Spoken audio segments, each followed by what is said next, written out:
Hey folks, Neil Beasley here. Playoff hoops gearing up for state runs. Let's get you warmed up.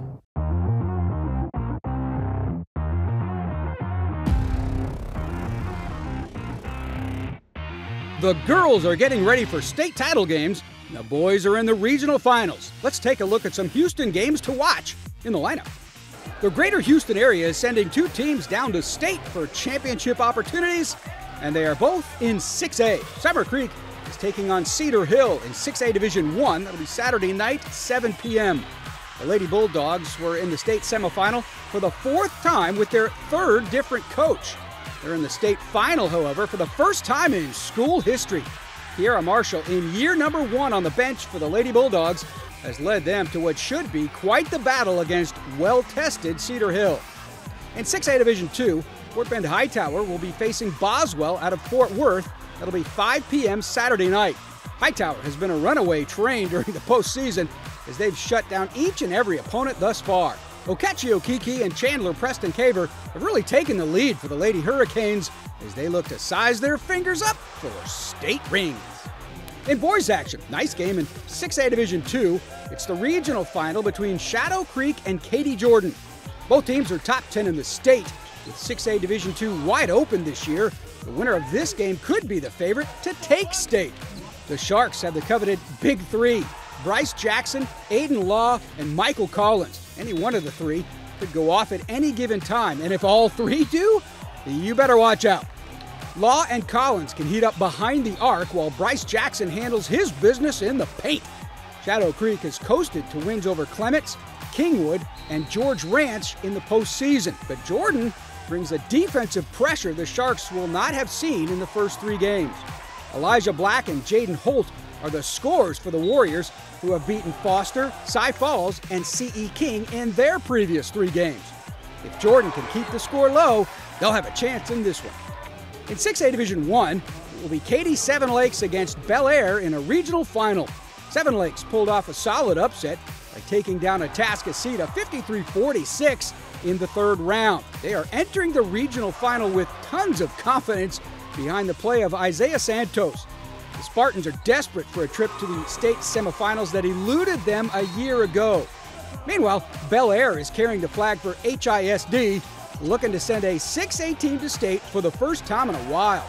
Duke commit Shelton Henderson decided to ignore the call from basketball academies to stay with the Cardinals, and it's paid off. Bel Air is now 4 rounds deep. He doesn't want this ride to end. We'll see what happens this Friday night. The warm-up is brought to you by the Houston area Chevy dealers. Come in and test the all-new Silverado today. And by DQ for treats and eats before and after the game. Also by Parker University. Check out our bachelor's degree in strength and human performance today. We caught up to a big-time athlete from the Houston area in this week's Recruiting Trail. I'm Sebastian Williams-Adams. I play power forward, and I'm committed and signed to Auburn University. Just kind of the home environment, most definitely, and definitely a winning culture.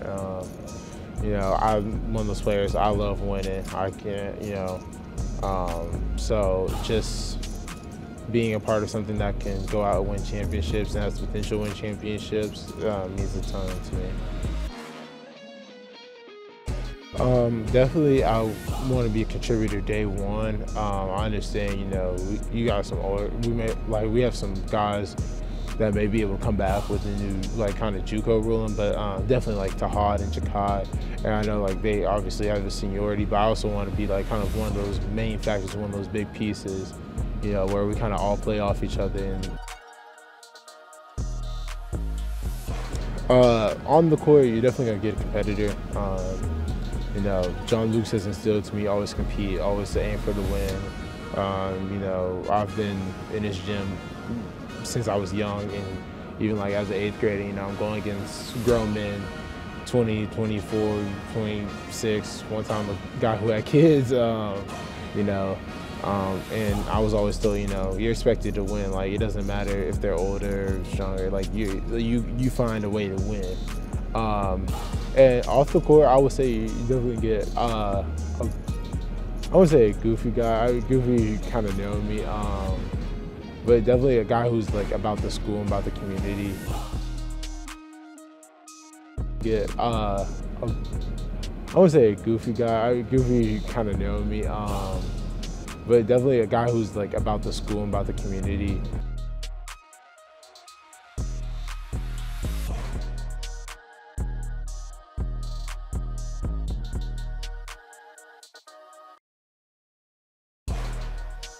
Before I graduate high school, I definitely want to win the SBC championship. And then, you know, I was gonna say up for McDonald's and Gatorade Player of the Year, and God willing, I'll get those two. But you know, I'm just realistically, I just want to win the SBC championship because that does mean a ton to me.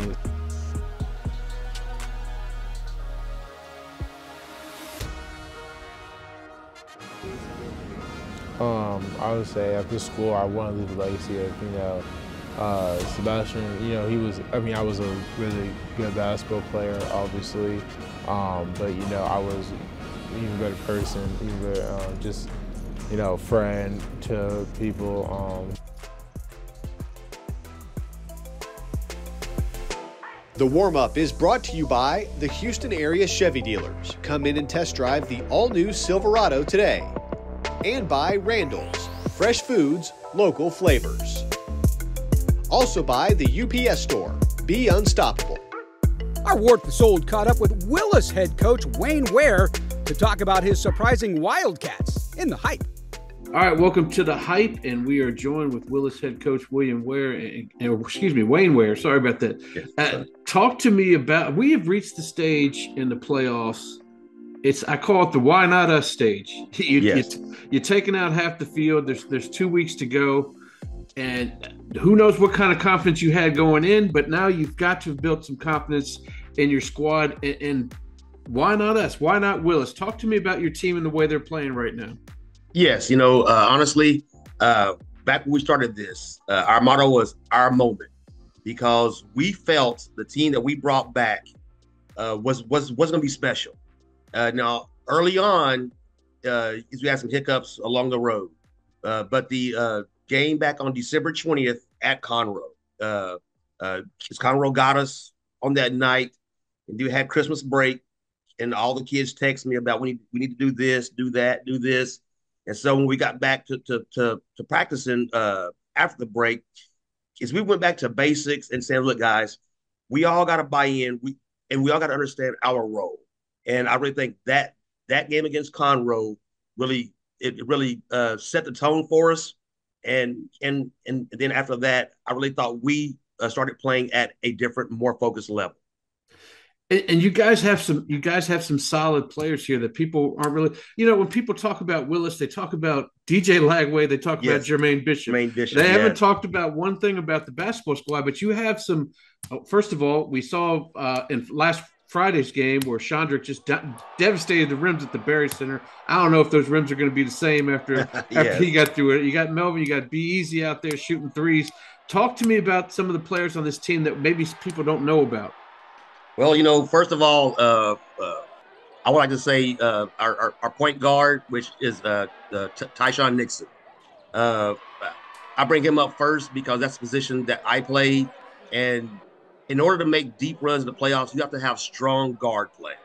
And Tyshawn Nixon has taken that role and has excelled for it, you know, and he handles the ball well, and he's a senior, and he's a leader force out there on the floor. You know, after Tyshawn, you know, we got Chandrick Young, who is just an excellent elite athlete that understands the game of basketball. And his skill set is above a lot of students, but also his IQ for basketball. You know, also we have, you know, C.C. Beasley, who on any night can go off on 6-7 threes in a row, you know, because when he gets hot, he's at a different level. You know, we got Jackson Day, who actually, when we struggled, Jackson did not play because he had a broken toe. And so once we got him back healthy, now we had our core back, you know, and then we got a transfer in Rondell Lewis, who really has taken on a new role. At New Waverly, he ran the point guard position for us. Well, here at Willis, now he's one of our bigger athletes, and which is taking some time for him to accept the role of playing down low, the ball not always in his hands. And he's probably our second leading kid that gets boards. You and he always had to take on that task of guarding the other team's big kid, the more physical kid.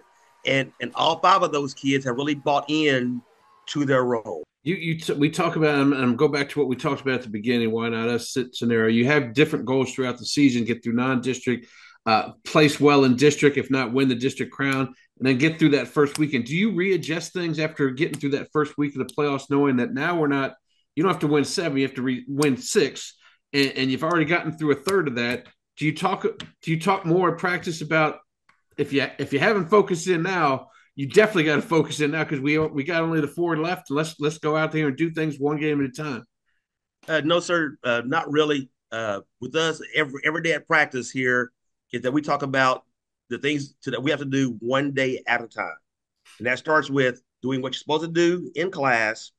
Make sure you get to school every single day, because now we come into practice. Now we're focused on the small things, and also, once we get that done, now we come into practice. Now we have our sessions to where we get a lot of low post work and a lot of guard play, because here in the playoffs, everyone that we're coming up against has a 6'7" or 6'8" kid, and for some reason Willis don't have that.